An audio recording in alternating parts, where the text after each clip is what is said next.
What's up, guys? Doug Polk here, and we're back with another episode of Poker Hands. And today we're going to be taking a look at a hand that a lot of people have been talking about. It was a hand that was played in the WSOP main event and covered by Poker Go. But before we jump in and look at that hand, what some of you might not know is that we were actually playing a different game than you might have expected.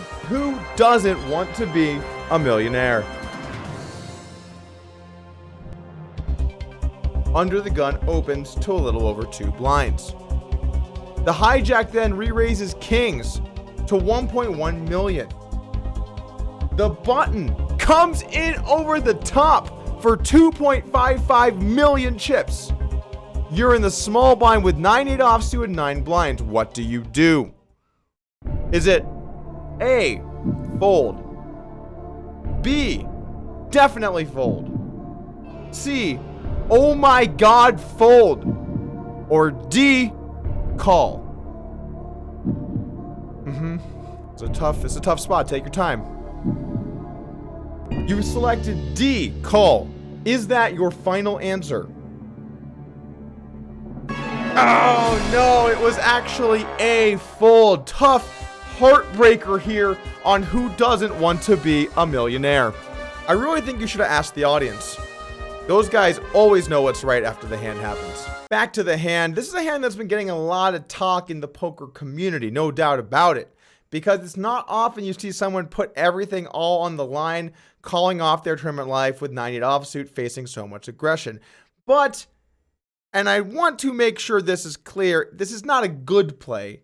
It might not be as bad as it might appear at first glance. Before we talk about this too much, let's take into account the full hand and jump in and take a look at it. Dat was even 200k in brand steken, wat had je idee?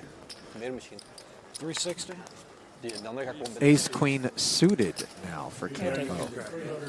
And oftentimes you'll hear the loose, as we see Garrett's with pocket kings, the loose advice of never call the guy who's raising before he's even done collecting the chips from the last pot. It's a thing, That's by a the strong way. one. It's a thing. The human nature sometimes encapsulates us and tightens us up a bit when we get that pure double. Really want to hop back in with some fringe holding? Got to do it sometimes, though, as we see Garrett's with the boys behind.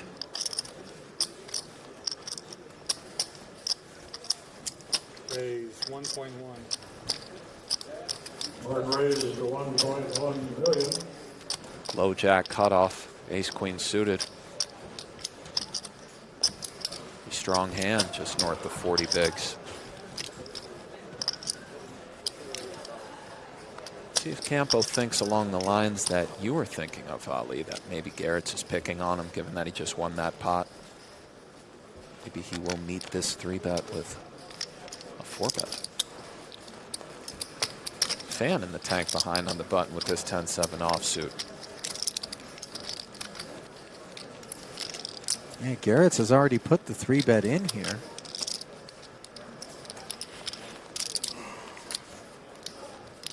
Is Fan considering a journey to the streets, Ali? Well, 230,000 Ali. is the payout for 36th. Here Ali. we are at 37. I believe Fan has ventured deep into the streets right now. That's what we're seeing.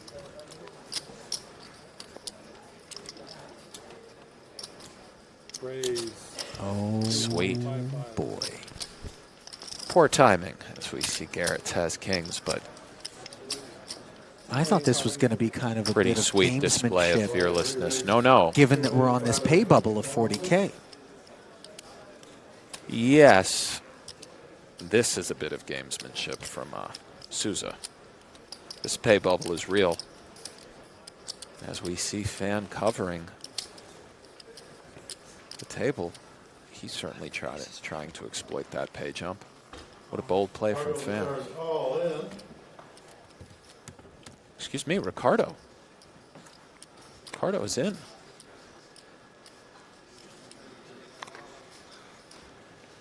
What? Why?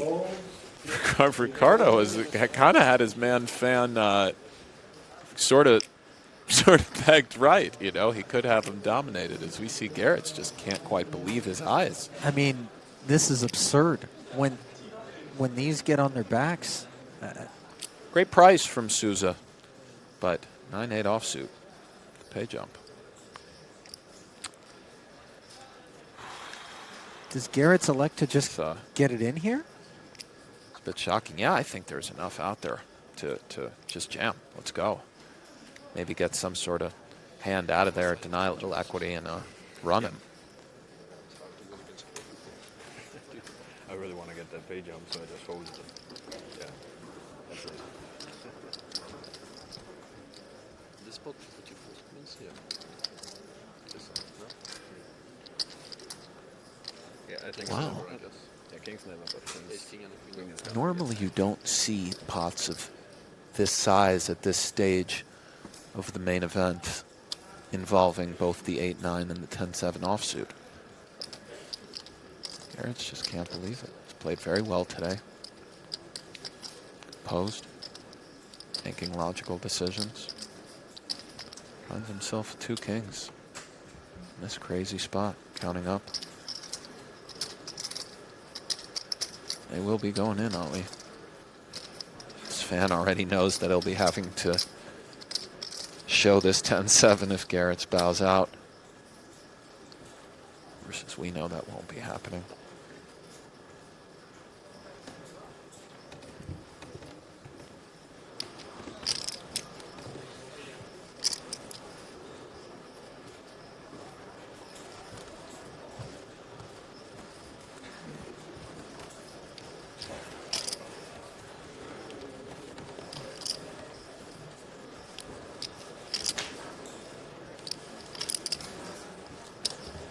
Do you think somewhere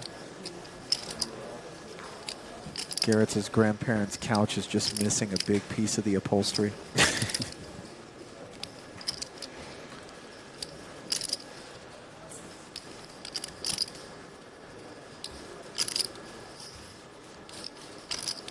He's already well on his way to replacing it. If so, though, a call here, he might be able to extract even more out of Fan potentially. But as you said, there's so much yeah. out there. Fan started with 12.5 million. Garrett's with 8.2. Yeah. No, you're right, though. I mean, if Fan can have the sorts of hands that he has now,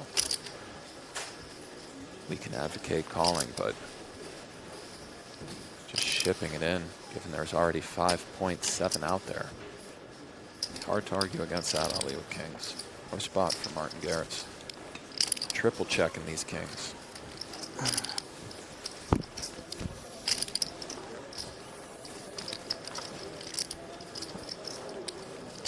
And there is, as discussed, this 40K pay jump that looms. Maybe some stalling here.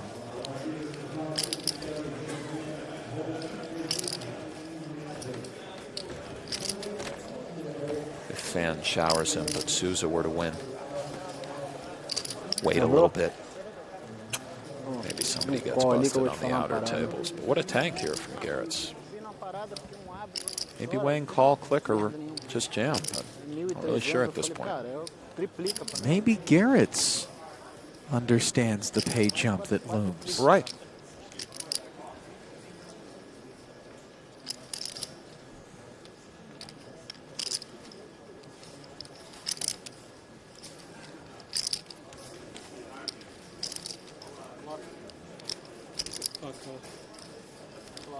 Clock has been called.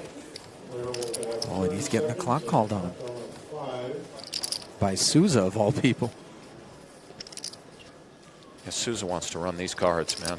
He's itching to see a flop. You know what? But if anybody should be okay with the tank here, Souza, presumably, with the short stack, given the pay jump, should be the one. Garrett's obviously a little bit nervous, but he's got 2 kings here. From Souza. Yes, he does. And All in. does finally ship it in. You wonder whether or not Ryan Fan had started to sense that that was out of the Leave question. Fan out of there. And what a spot for Martin Garrett's. Before we talk about the hand, it's important to note, even though it should not have a major effect on the way players should play, it will probably have an effect on the way they do play, in that there was just a double up where the player with ace queen doubled through Souza, who's the player with 9-8 offsuit. So we might see a little bit of different play from these players. The guy with 9-8 might be a little bit on tilt. Maybe the guy with ace queen will play a little tighter because he just doubled up. These are things that we can maybe think about a little bit, but should not have a big impact on the way they just decide to play their hands. Campo, who just got the double, raises ace queen suited under the gun, obviously standard, and he's playing with roughly something in the city of 40 big blinds. Now, Garrett's looks down the cutoff and sees pocket kings. It's important to think about the context of this hand as we analyze it, which is, this is the main event, and the main event has a little bit of a weird dynamic that other tournaments don't have. Essentially, when you get down to something along lines of 4 or 5 tables like we are for this hand, people really don't want to go home. Everybody wants to end up in the November 9, or I guess it's just the 9 now. This creates a dynamic where a lot of players try and capitalize on that weakness by going after people, and frankly, it's probably a good strategy in general to get a bit more aggressive. These are people's lives. This is the moment that they all hoped that they would get to, and they will probably never get to again, unless you're Joe Cata. This line of logic isn't too relevant for pocket kings. You got yourself a clear 3-bet, and whatever happens ends up happening. But what happens next is where we're going to see this logic really come to fruition.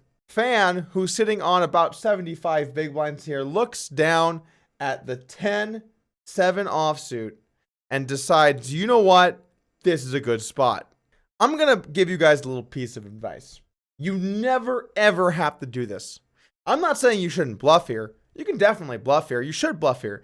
But I would use a hand like maybe something with an ace in it, so your opponent's less likely to have aces, or maybe something a little suited or a little connected. This is just pure stone garbage. You have so many other hands that you can pick to use in this spot. And yes, even though Garrett's might be going after Campo here, who just doubled up and their stacks are middling, so there's a lot of pressure being put on both of them, this is not the hand to do it. This is what happens when you let the animals out of the cage and they start going crazy and we're not even playing poker anymore. One thing that seems to happen in the main event a lot, though, are that there are people who played the entire tournament going crazy like this and just ran hot. Either the players called and they hit hands, or the players folded and they won. And so we always see deep in the main at least a few guys playing like this. And so if you ever have the fortune of running deep in the main, when you see somebody who makes this play, you should take them, put them in a totally separate category, and never fold anything that's within your standard call range to that player ever. Because you know what? If they cooler you, so be it. You can't let people cold 4-bet you with the 10-7 offsuit. It's just not a thing. The good news is that because his card removal is terrible and his equity is quite bad, he's losing money too, but it's just an important thing to think about. Now, this is where the hand gets a little bit spicy. The small blind looks down at 9-8 offsuit. Let's get something out of the way here. I know there's a pay jump that's a 40k pay jump, which is something to think about, but it's also more important to think about the situation you're putting yourself further in the tournament. And really neither of those things leads me to a conclusion of anything other than let's fold this 9-8. It does seem more likely to me that Souza's just on tilt from losing that last hand, but let's maybe think about a few things here that might be a good part of this move. For starters, there is a ton of dead money. In fact, that's the main good thing about this play. The under the gun raiser is almost always getting out of the way unless he's got aces or kings probably. The 3-better might have a lot of hands that are going after that opener because of the stack size. And then the button can show up with actually just garbage. This hand would have been pretty beautiful if Garrett's had a weak hand and Fan somehow got it in good with 10-7 against 9-8. When you call in here and the other players fold, well, you end up all in with 9-8 offsuit against Fan's range, which could be quite wide, and you're only going to need something in the ballpark of 29-30% equity to be chip plus EV with the play. The problem is that doesn't take into account the fact that you mainly bust the tournament, which is a terrible result for you. But from purely a chip accumulation standpoint, you're probably not that far off that amount of equity against Fan. In fact, if Fan's play here is to take any hand 10-7 offsuit or stronger and 4-bet, well, you got 38% equity against that. So you're actually making a decent portion of chips against strictly Fan. But the problem is that does not quite include the other two players. Once in a while, you're going to be absolutely crushed by either Garrett's or Campo, and so you have to factor that in too. But the good news is that when Garrett's jams, you're going to get even better odds because a small amount of chips are going to be, a small amount more chips will be dead money. Against a Garrett's all-in, you're going to need to have around 24% equity, but you're going to be in much worse shape because when Garrett's jams, he's going to have something like ace, king, queens plus. Some players might not get in queens because they don't want to get cooler in this spot. Although against players like Fan, I think you're probably going to take your chances. The funny thing is, against that scenario, 9-8 has 26% equity against queens plus ace king. So even though this hand looks terrible from a trying to win the pot perspective, when you think about the odds and all of the dead money, it's actually somewhere between break even and slightly winning in terms of just pure chips. Now, ICM matters. I think people tend to overplay ICM because you have to put some value on having a big stack. But 9-8 getting the triple up here or quadruple up here isn't even on a big stack. He's still sort of in the middle, if not the lower end. Also, in general, in tournaments, you want to be the guy aggressive, going after spots, putting them in a situation for their tournament life, or putting them in a situation where they have no fold equity. It's much better in tournaments to jam kind of loose than call kind of wide. It's just better to be the one putting the pressure on because of the way the ICM works. And in fact, in a lot of spots in tournaments, being the first person that gets to move in can be an advantage. On shorter stacks, especially as you start to get near a final table bubble or even a money bubble or anything like that, it's better to be the small blind than the big blind if it folds to you.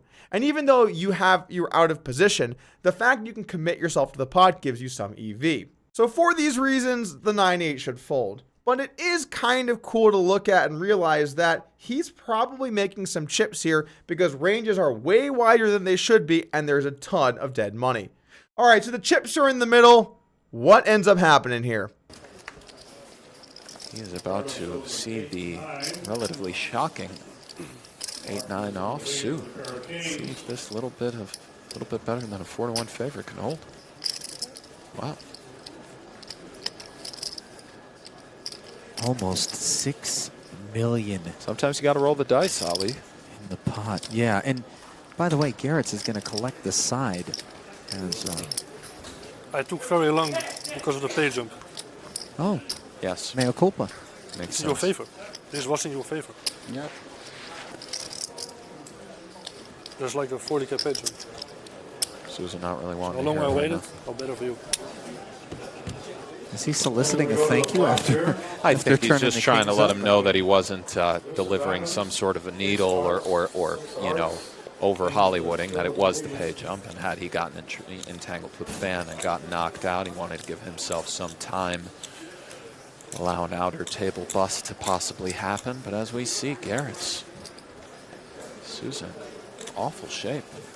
Yeah, he needs It's help like that. here or it's over. And turn brings a jack of hearts. That'll do it, Holly. Yeah, jack of hearts, and Ricardo will felt like Souza lined up in the punt formation on timing this because of the one. pay jump. Yeah. Nice run from We Souza. have aces. 10-7 was ambitious. Same feeling. The 8-9. Well, The 9-8 doesn't improve, busting him from the tournament, and we're down to 3 tables today in the WSOP main event. If you guys have been enjoying the content lately, hit that subscribe button and join the team. And once again, I'll be streaming over on Twitch today at 5 p.m. Pacific time. See ya.